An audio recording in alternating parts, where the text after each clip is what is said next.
Hi friends. तो इस video में हम लोग माइक्रो प्रोसेसर और माइक्रो प्रोसेसर से रिलेटेड सारे टर्मिनोलॉजी को समझने की कोशिश करेंगे कि what is micro processor and the basic thing, the buses inside the microprocessor and what are that buses, what type of buses are used in microprocessor। तो सबसे पहले हम लोग माइक्रो प्रोसेसर के इंट्रोडक्शन की अगर बात करें तो देखो माइक्रो प्रोसेसर बेसिकली है क्या। तो कहते हैं कि microprocessor is basically the heart and brain of our computer.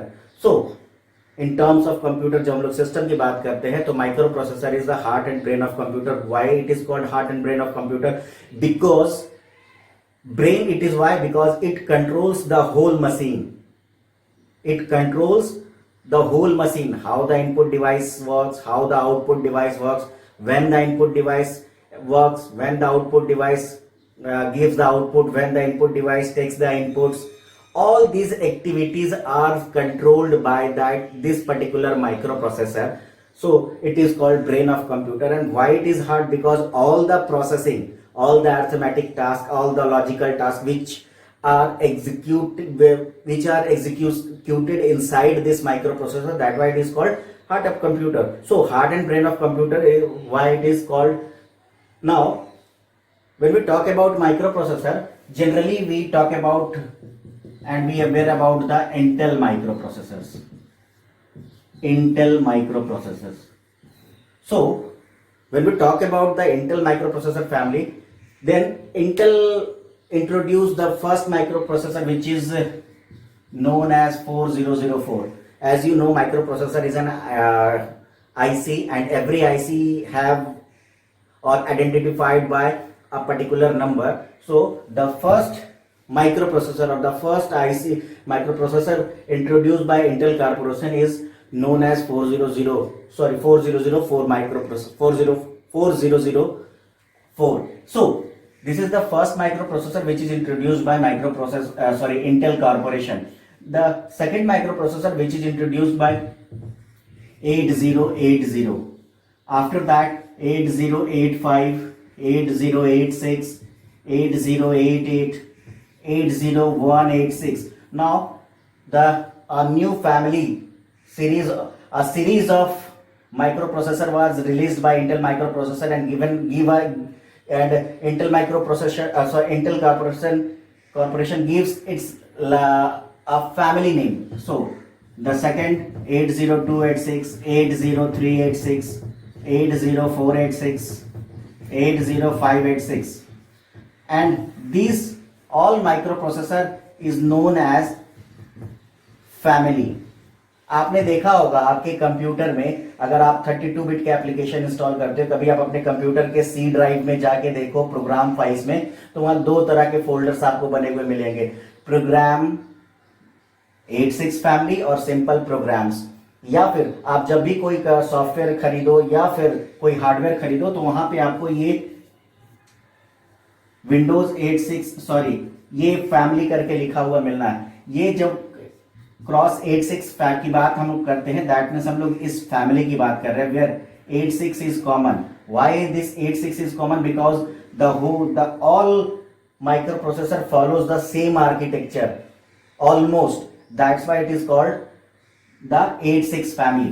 Now this 80586 microprocessor is known as Pentium. आपने शायद Pentium का नाम सुना, I don't know. Pentium microprocessor जो था वो इंट्रोड्यूस वो काफी 2002, 3, 4 के टाइम पे और 2010 तक ये काफी इसका नाम रहा Pentium माइक्रोप्रोसेसर का, जिसमें कि Pentium 1, Pentium MMX, PMMX, Pentium 2, Pentium 3, Pentium 4 इस तरह के माइक्रोप्रोसेसर इंट्रोड्यूस किए गए। फिर Pentium HT टेक्नोलॉजी आई, Pentium D टेक्नोलॉजी आई, डुअल कोर आया, कोर टू डुओ आया, और इसके अलावा फिर क्वाड कोर टेक्नोलॉजी है। इसके अलावा आज आप यूज करते हो i3, i5, i7। All this microprocessor architecture was devised by Intel Corporation and developed by Intel Corporation। यहाँ पे हम लोग अब कुछ माइक्रो प्रोसेसर के बारे में समझेंगे और उसको पढ़ेंगे। तो उसमें जो सबसे इंपॉर्टेंट माइक्रो प्रोसेसर है वो है 8085 माइक्रो प्रोसेसर, और उसके बाद 8086 और 8088 माइक्रो प्रोसेसर के बारे में हम लोग समझने की कोशिश करेंगे। ये जो 4004 माइक्रो प्रोसेसर है ये बेसिकली 4 बिट का माइक्रो प्रोसेसर है, ठीक है। और ये 8085 माइक्रो प्रोसेसर 8 बिट का माइक्रो प्रोसेसर है। ये 8080 कॉमर्शियल नहीं हो पाया था, इसके बारे में हम लोग ज्यादा डिस्कस नहीं करेंगे। ये जो 4004 माइक्रो प्रोसेसर है ये यूज किया गया था एक घड़ी में, एक जो घड़ी इंट्रोड्यूस की गई थी उसमें ये माइक्रो प्रोसेसर 4 बिट का यूज किया गया था, यानी यहाँ पे एक निब्बल इस्तेमाल किया गया था। जो पहला कॉमर्शियल माइक्रो प्रोसेसर इंटेल का था जिसे एक कैलकुलेटर में इस्तेमाल किया गया, that was 8085 microprocessor and it was 8 bit microprocessor. When we talk about 8 bit microprocessor, what it means, तो ये जो हम 8 बिट माइक्रो प्रोसेसर कहते हैं, वहीं पे जब हम लोग 8086 और 8088 माइक्रो प्रोसेसर की बात करते हैं ये 16 बिट का माइक्रो प्रोसेसर है। आज जो आप माइक्रो प्रोसेसर यूज करते हैं वो 64 बिट माइक्रो प्रोसेसर है। तो ये सारे 32 बिट के माइक्रो प्रोसेसर है। 8085 सीरीज के जितने सारे माइक्रो प्रोसेसर है 32 बिट्स के माइक्रो प्रोसेसर है। तो ये हम लोग 8 बिट, 4 बिट, 16 बिट और 32 बिट की जब बात करते हैं तो ये 8 बिट, 4 बिट, 16 बिट, 32 बिट है क्या? तो बेसिकली कोई भी माइक्रो प्रोसेसर एक बार में कितना डेटा प्रोसेस कर सकता है। तो जैसा कि हम जानते हैं कि अगर माइक्रो प्रोसेसर में या कंप्यूटर सिस्टम में जो मेजरमेंट का जो यूनिट है वो है bit. Bit means binary digit, this is binary digit from this bi and this t, this is bit. One binary digit is known as bit. So when we talk about 8 bit, so how much bit is calculated at a single time is known as the processing capability of that particular microprocessor. Let's suppose we have a microprocessor which have the ALU. As you know, there is a part ALU where all the arithmetical and logical operation is performed inside the CPU is ALU. Now we have a ALU of size 2 bit, यानी उसके पास केवल 2 bit को store करने की क्षमता है। तो हमारा ALU जब 2 बिट को स्टोर करेगा इसका मतलब वो 2 बिट का ही कैलकुलेशन कर सकता है एक बार में, इससे ज्यादा नहीं कर सकता है। तो हम कहेंगे ये माइक्रो प्रोसेसर 2 बिट का माइक्रो प्रोसेसर है। वहीं पे जब हम लोग बात करते हैं इस 4004 माइक्रो प्रोसेसर की, तो इस 404 माइक्रो प्रोसेसर में जो ALU का साइज था और ऑलमोस्ट जितने भी रजिस्टर्स थे उसके अंदर, रजिस्टर्स वो होते हैं जहां की टेम्पररी डेटा को स्टोर किया जाता है इनसाइड द माइक्रो प्रोसेसर। जैसे आपके पास रैम होता है, हार्ड डिस्क होता है, ये सारे स्टोरेज डिवाइस है, उसी तरीके से registers are the storage device inside the microprocessor. तो वो जो रजिस्टर्स है होते हैं, मैक्सिमम रजिस्टर्स जो होते हैं वो 4 बिट के ही होंगे। तो यानी हमारे पास जो 4004 माइक्रो प्रोसेसर था वो 4 बिट का माइक्रो प्रोसेसर था। इसका कहने का मतलब है कि यहाँ पे 4 बिट हम एक साथ रख सकते थे, क्योंकि हमारे पास होल्डिंग कैपेसिटी 4 है। तो जितना हम होल्ड कर सकते हैं उतना ही कैलकुलेट कर सकते हैं। तो हमारे पास होल्डिंग कैपेसिटी 4 बिट की थी, तो हम 4 बिट का कैलकुलेशन कर सकते हैं। तो इसको हम लोग कहते हैं 4 बिट माइक्रो प्रोसेसर। अब कहेंगे कि वर्ड लेंथ इसका क्या होगा, एक और टर्म आपके साथ आएगा, वर्ड लेंथ। तो वर्ड लेंथ वही होता है जितना हम होल्ड कर सकते हैं maximum, that is the word length of that particular micro processor. वहीं जब हम लोग 8085 माइक्रो प्रोसेसर की बात करते हैं तो 8085 माइक्रो प्रोसेसर में एक बार में हम लोग 8 बिट स्टोर कर सकते थे उसके ALU में। दैट मींस हम लोग 8 बिट का कैलकुलेशन, यानी जो ब्लॉक बन रहा है वो 8 बिट का बन रहा है। तो 8 बिट का ब्लॉक है, इसका मतलब यहाँ पे 8 बिट का डेटा एक बार में एग्जीक्यूट कराया जा सकता है, उसको प्रोसेस कराया जा सकता है। That's why this 8085 microprocessor is 8 bit micro processor. और वहीं जब हम लोग 8086 और 8088 माइक्रो प्रोसेसर की बात करते हैं तो यहाँ पे 8 की जगह 16 बिट का स्टोर करने की कैपेबिलिटी थी ALU में, यानी जहां पे हम लोग का प्रोसेस एग्जीक्यूट होगा उस प्रोसेस को 16 बिट का प्रोसेस हम वहां स्टोर कर सकते हैं। तो यानी 16 बिट का एग्जीक्यूशन एक बार में होगा। और जहां हम 32 बिट की बात करते हैं वहां 32 बिट का होगा, और जहां 64 बिट की बात करते हैं वहां 64 बिट होगा। तो यहां से आपको साफ साफ पता चल रहा होगा कि अगर 8 बिट बात कर रहे हैं, 16 बिट, 32 बिट और 64 बिट, तो क्यों आज का मशीन ज्यादा फास्ट है in comparison the earlier machines. From when you compare today's microprocessor from the earlier days microprocessor, why today's microprocessor is much faster than the earlier microprocessor? Because of they have limited capability. They, in the number of bits they have limited capability from today's micro processor. आज 64 bit है और उससे 8 गुना कम 8085 के पास था। यानी वो 1 second में 8 bit का कैलकुलेशन करता, वो 1 सेकंड में, मैं जस्ट एग्जांपल की बात कर रहा हूं, यूनिट ऑफ टाइम जो भी होगा आपके माइक्रो प्रोसेसर का, एक साइकिल में जितना वो प्रोसेस कर सकता है तो 8 बिट कर सकता है, और ये एक साइकिल में 64 बिट कर सकता है। यानी अगर 10 साइकिल की बात करें तो उससे कई गुना ज्यादा आप काउंट कर सकते हो कि कितनी, हर बार वो क्या कर रहा है, 8 टाइम्स ज्यादा कर रहा है। तो 10 साइकिल्स में कितना टाइम वो ज्यादा होगा, इस वजह से कि आज का माइक्रो प्रोसेसर काफी फास्ट है। Now so this is all about the size of microprocessor, how the size of microprocessor is defined. This is 8-bit microprocessor, this is 16-bit microprocessor, or this is 32-bit microprocessor.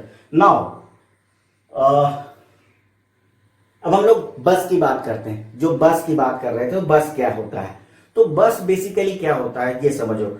बस जैसे कि normal days life में क्या होता है ना, बस एक माध्यम है, एक कम्युनिकेशन मीडियम है, जिससे कि हम एक जगह से दूसरी जगह तक पहुंचते हैं। उसी तरीके से जब हम लोग माइक्रो प्रोसेसर्स की बात करते हैं तो माइक्रो प्रोसेसर के विदिन भी क्या होता है, कुछ ऐसी चीजें होती है जो डेटा को या सिग्नल्स को एक पर्टिकुलर लोकेशन से दूसरे पर्टिकुलर लोकेशन तक पहुंचाती है। अब यहाँ लोकेशन क्या है, तो एक रजिस्टर से दूसरे रजिस्टर, या एएलयू से एक रजिस्टर, या किसी रजिस्टर से एएलयू तक डेटा पहुंचाना, एक डिवाइस से दूसरे डिवाइस, एक कंपोनेंट से दूसरे कंपोनेंट तक एड्रेस करना, या फिर मेमोरी को एक्सेस करना, या फिर कंट्रोल सिग्नल भेजना। तो इस तरीके से इन बसेस का इस्तेमाल होता है सिग्नल को कैरी करने में। और अगर हम लोग सिंपली बात करें, ये बस नहीं है, ये वायर्स हैं, और इन्हीं वायर्स पे सिग्नल ट्रैवल करता है। सिग्नल ऑब्वियस है, वायर्स पे ट्रैवल करता है। जैसा कि आप जानते हो कि अगर आपके घर में बिजली का फैन है, तो पंखा है, लाइट्स है, तो वो क्या होती है, वायर से जुड़ी होती है, और वायर पे क्या करता है, करंट दौड़ता है। और करंट क्या है, अगर देखा जाए तो इलेक्ट्रिक करंट है, तो इलेक्ट्रिक सिग्नल है या पल्सेस है। उसी तरीके से यहां पे भी क्या है, ये पल्सेस है, इलेक्ट्रिक पल्सेस है, जो कि सिग्नल्स में एक जगह से दूसरी जगह ट्रैवल कर रही है। तो ट्रैवल करने के लिए क्या चाहिए, हमें वायर्स चाहिए। तो यहां पे नॉर्मली आपके माइक्रो प्रोसेसर के अंदर कॉपर वायर्स या फिर गोल्ड का इस्तेमाल किया जाता है एज अ बस, एज अ वायर, जिसपे कि सिग्नल ट्रैवल करता है। तो ये बस कौन कौन से होते हैं, कितने तरह के बस हमारे माइक्रो प्रोसेसर के अंदर होते हैं, वो देखते हैं। तो बस क्या है, वायर्स है, जिसपे कि सिग्नल क्या कर रहा है, ट्रैवल कर रहा है। आप सिंपली देखते हो, अगर आप पीसी भी देखते हो, प्रिंटेड सर्किट बोर्ड्स, तो उसके पीछे में भी आप देखना कुछ प्रिंटेड होता है, वायर्स, कॉपर वायर्स होते हैं जो प्रिंट किए हुए होते हैं। That's why it is called printed circuit board. और वो सारे वायर्स क्या होते हैं, कॉपर वायर्स होते हैं, और उन्हीं कॉपर वायर्स पे क्या होता है, जो सिग्नल होता है वो ट्रैवल करता है, यानी एक कंपोनेंट से दूसरे कंपोनेंट तक जाता है। यानी वो किसी आईसी से किसी ट्रांजिस्टर को गया, या किसी रजिस्टर से इंडक्टर को गया, या कैपेसिटर से, जो जिस तरीके से उसका अरेंजमेंट है, जैसे ही उसकी बनावट बनाई गई है, कहां से कहां तक सिग्नल जाएगा, कि जिस कंपोनेंट से जिस कंपोनेंट को जोड़ा गया है। तो ये बस पे, यानी वो वायर्स पे वो सिग्नल क्या करता है, एक जगह से दूसरी जगह ट्रैवल करता है। जब हम लोग सीपीयू की बात करते हैं या माइक्रो प्रोसेसर की बात करते हैं, तो बेसिकली माइक्रो प्रोसेसर में 3 तरह के डेटा होते हैं। नाउ दिस बस डिपेंड्स ऑन द डेटा। हमारे पास कितने तरह का डेटा है, उसके हिसाब से हमारे पास डिफरेंट टाइप के बसेस हैं। जब हम लोग माइक्रो प्रोसेसर की बात करते हैं, तो माइक्रो प्रोसेसर 3 तरह का डेटा जनरेट करता है। क्योंकि माइक्रो प्रोसेसर 3 तरह का डेटा जनरेट कर रहा है, और तीनों डेटा क्या होगा, 0-1 के ही फॉर्म में होगा। तीनों तरह का डेटा क्या होगा, 0-1 के ही फॉर्म में होगा। तो इसलिए सबको अलग अलग करने के लिए, क्योंकि सारी की सारी चीजें यहाँ पे 0-1 के ही फॉर्म में है, तो हमारे पास डिफरेंट टाइप का डेटा है, लेकिन सारा डेटा क्या है, 0-1 के फॉर्म में, इसीलिए सबके लिए अलग अलग बस बनाया गया है, ताकि ये डिफरेंशिएट हो सके कि ये क्या है और ये क्या है और ये क्या है। सो कोई भी माइक्रो प्रोसेसर 3 तरह का डेटा यूज करता है, या 3 तरह के डेटा को जनरेट करता है। पहला जो डेटा होता है उसको हम लोग कहते हैं नॉर्मली, जो सिंपली डेटा होता है। दूसरे तरह का जो डेटा होता है उसको हम लोग कहते हैं एड्रेस, और तीसरे तरह का जो डेटा होता है उसको हम लोग कहते हैं control data. This is control data, this is address, and this is simply data. जब हम लोग डेटा की बात करते हैं, तो डेटा क्या है, सिंपली हमने कोई ऑपरेशन परफॉर्म किया, 2 नंबर्स को जोड़ा, 2 नंबर को कंपेयर किया, इस तरह का कोई ऑपरेशन परफॉर्म किया, या हमारा कोई डेटा है जिसपे एग्जीक्यूशन करना है, कोई ऑपरेंड है उस पर एग्जीक्यूशन करना है, तो वो क्या होगा, वो हमारा सिंपली डेटा होगा। ठीक है। वहीं पे जब हम लोग कंट्रोल डेटा की बात करते हैं, एड्रेस की बात अभी हम नहीं कर रहे हैं, जब हम लोग कंट्रोल डेटा की बात कर रहे हैं, तो कंट्रोल डेटा क्या कहता है, कंट्रोल डेटा कहता है कि किस डिवाइस को अभी काम करने के लिए परमिट करना है, किस डिवाइस को इनपुट्स लेने के लिए परमिशन देनी है, किस डिवाइस को आउटपुट देने के लिए परमिशन देनी है, प्रोसेसर अभी कौन सा रजिस्टर एक्टिवेट होगा, किस रजिस्टर को यूज किया जाएगा, किसको डिसेबल किया जाएगा, कौन सा इंटरप्ट इनेबल होगा, कौन सा इनेबल नहीं होगा। तो इस तरह का जो टास्क है वो परफॉर्म करने के लिए हम लोग इस्तेमाल करते हैं जिस बस को उस ये जो हमारा डेटा होता है वो कहलाता है कंट्रोल डेटा। और तीसरे तरह का जो हमारे पास डेटा है वो है कहलाता है एड्रेस। और एड्रेस क्या होता है, तो बेसिकली देखो एड्रेस क्या होता है, एड्रेस क्या है, किसी भी मेमोरी का एक पर्टिकुलर एड्रेस होता है ताकि हम वहां पहुंच सके। अब इसको एड्रेस थोड़ा सा इंपॉर्टेंट है, इसको समझने की कोशिश करते हैं। ये हमारा रैम है, ठीक है, और रैम में बहुत सारे सेल्स बने हुए हैं और हर एक सेल क्या कहलाता है, एक मेमोरी सेल कहलाता है। और ये मेमोरी सेल क्या करता है, एक बिट डेटा को क्या करेगा, यूज करेगा।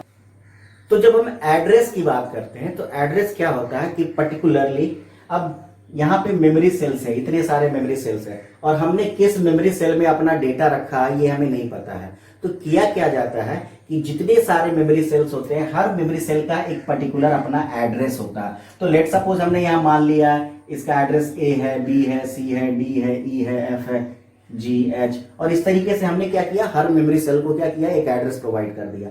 और अब क्या है, हमें करना है कि हमने अपना डेटा को स्टोर किया है डी में, हमें इस जगह पे अपना डेटा स्टोर करा था। तो सीपीयू को जब ये डेटा चाहिए होगा या किसी ऑपरेशन के लिए इस डेटा की जरूरत होगी तो क्या किया जाएगा, एड्रेस बस पे डेटा जनरेट किया जाएगा, क्या, डी। तो जैसे ही डी जनरेट किया जाएगा वो इस लोकेशन पे पहुंचेगा और इस लोकेशन पे जो डेटा रखा हुआ है वो डेटा को लाया जाएगा, ठीक है। अब यहां बात आती है कि ये जो एड्रेस है हमारे पास, अब सॉरी, इन तीनों अलग अलग जो हमारे पास टाइप ऑफ डेटा है जो कि नॉर्मली डेटा जो ऑपरेशन परफॉर्म कर रहे हैं, दूसरा है एड्रेस है और तीसरा है कंट्रोल डेटा है। तो अब देखो यहाँ पे क्या हो रहा है, एक ऑपरेशन परफॉर्म करा के देखते हैं तीनों का क्या मतलब होता है। ये हमारा इंस्ट्रक्शन है 2 लाइन का, बेसिकली असेंबली में ये कह रहा है कि A B C. What is this A B C? A means एक मेमोरी रेफरेंस की बात कर रहा है, बी मीन्स भी मेमोरी रेफरेंस की बात कर रहा है और सी का मतलब भी वो मेमोरी रेफरेंस की बात कर रहा है। तो A B C is what, memory reference, but A stores some data, B stores some data and C also stores some data. Now there is an operation which is performed is add. Add is what, कि क्या operation perform किया जाएगा। And the next line move C, यानी A और B में जो है उसको जोड़ के सी में डालो और सी को बाद में मूव करा देना। अब यहां देखो क्या होगा, एड्रेस। तो अगर इस इंस्ट्रक्शन को एग्जीक्यूट करना है हमें तो क्या करना होगा, सबसे पहले एड्रेस जनरेट किया गया किसका, ए का। तो ए का जब एड्रेस जनरेट किया गया तो हम क्या कर रहे हैं, ए तक पहुंचे, ए तक पहुंच गए। अब ए के पास पहुंचे तो यहां कुछ डेटा रखा हुआ है, लेकिन इस डेटा के साथ क्या करना है, इस डेटा को रीड करना है या यहां पे कुछ राइट कर देना है। तो कंट्रोल बताएगा कि इस डेटा को रीड करना है, और जब रीड करेंगे तो रीड करके इसको कहां ले आएंगे, प्रोसेसर एएलयू के अंदर। तो ये जब प्रोसेसर के अंदर लाएंगे तो यहां पे क्या यूज होगा, क्योंकि ये डेटा है, यहां पे मान लो कुछ भी रखा हुआ था XYZ, ये हम उठा के लेके आएंगे प्रोसेसर के अंदर। तो यानी ये डेटा आ रहा है। तो सबसे पहले क्या किया हमने, एक एड्रेस जनरेट किया, और ये जो एड्रेस जनरेट किया वो एड्रेस बस से किया। एड्रेस जनरेट किया तो वो क्या था कि किसी मेमोरी लोकेशन का एड्रेस था और वहां पे जो रखा हुआ था उस चीज पे हमें टास्क परफॉर्म करना है। क्या टास्क परफॉर्म करना है, कौन बताया, कंट्रोल डेटा ने, क्योंकि इसको क्या करना है, रीड करना है। रीड हमने किया, और रीड किया तो रीड करके कहां लाएंगे, तो अब ये इसके अंदर जो इंफॉर्मेशन रखा हुआ था वो क्या था, डेटा था। उस डेटा को डेटा बस की मदद से हम लोगों ने सीपीयू के अंदर लाया, उस पर टास्क उसी तरीके से बी के साथ हुआ। अब दोनों का हमने एडिशन का काम कर लिया और डेटा को फिर क्या किया, सी में डाल दिया। यानी अब फिर से एड्रेस जनरेट किया गया किसका, सी में। और सी के बारे में क्या कहा गया, कि यहाँ राइट करो, राइट क्या करो, जो ऐड हुआ है, तो यानी डेटा से वो कहां चला गया, डेटा बस के थ्रू से वो सी पे जाके राइट हो गया। तो यानी इस तरीके से तीन तरह का डेटा है हमारे पास, या तीन तरह का इंफॉर्मेशन है, डेटा, एड्रेस एंड कंट्रोल। तो इन तीनों तरह के इंफॉर्मेशन या डेटा को कैरी करने के लिए तीन डिफरेंट टाइप के बसेस होते हैं, data bus, address bus and control bus. अब बात यहां पे आती है कि डेटा बस जो होता है वो बाई डायरेक्शनल होता है, यानी ये सीपीयू, जब डायरेक्शन की बात करते हैं तो सीपीयू टू आईओ और एम मेमोरी, यानी बाई डायरेक्शनल। सीपीयू क्या करेगा, इनपुट आउटपुट डिवाइस को भी भेजेगा, मेमोरी को भी भेजेगा, या मेमोरी और इनपुट आउटपुट डिवाइस किसको भेजेगा, सीपीयू को भी। ये डेटा बस हो गया। कंट्रोल बस भी यही होगा, ये भी बाई डायरेक्शनल होगा। आईओ भी जनरेट करेगा कंट्रोल सिग्नल, वो रिक्वेस्ट करेगा तो वो कंट्रोल सिग्नल होगा। सीपीयू रिस्पॉन्स करेगा, वो भी कंट्रोल सिग्नल होगा, यानी कंट्रोल बस भी बाई डायरेक्शनल होगा। लेकिन जब एड्रेस बस की बात करते हैं तो एड्रेस केवल और केवल सीपीयू जनरेट करता है, आईओ डिवाइस और मेमोरी एड्रेस जनरेट नहीं करते हैं, इसीलिए ये यूनी डायरेक्शनल होता है। ये था माइक्रो प्रोसेसर के बेसिक्स और बसेस के बारे में। नेक्स्ट वीडियो में हम लोग किसी माइक्रो प्रोसेसर को 8085 माइक्रो प्रोसेसर को समझने की कोशिश करेंगे। इस वीडियो में इतना ही। Thank you.